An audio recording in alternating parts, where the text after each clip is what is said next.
A frantic morning text about groceries slips to a stranger, not the intended contact, turning a routine chat into a day-long comedy. The stranger replies with curiosity and warmth, admitting they nearly called the police after noticing a sensitive note tucked in the message.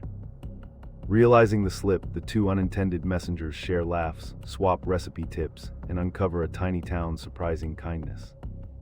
What began as a mistake ends as a neighborly connection, proving misdirected texts can stitch strangers into a playful community. This true moment reminds viewers that a single oops can spark warmth, turning a blunder into a beloved town tale.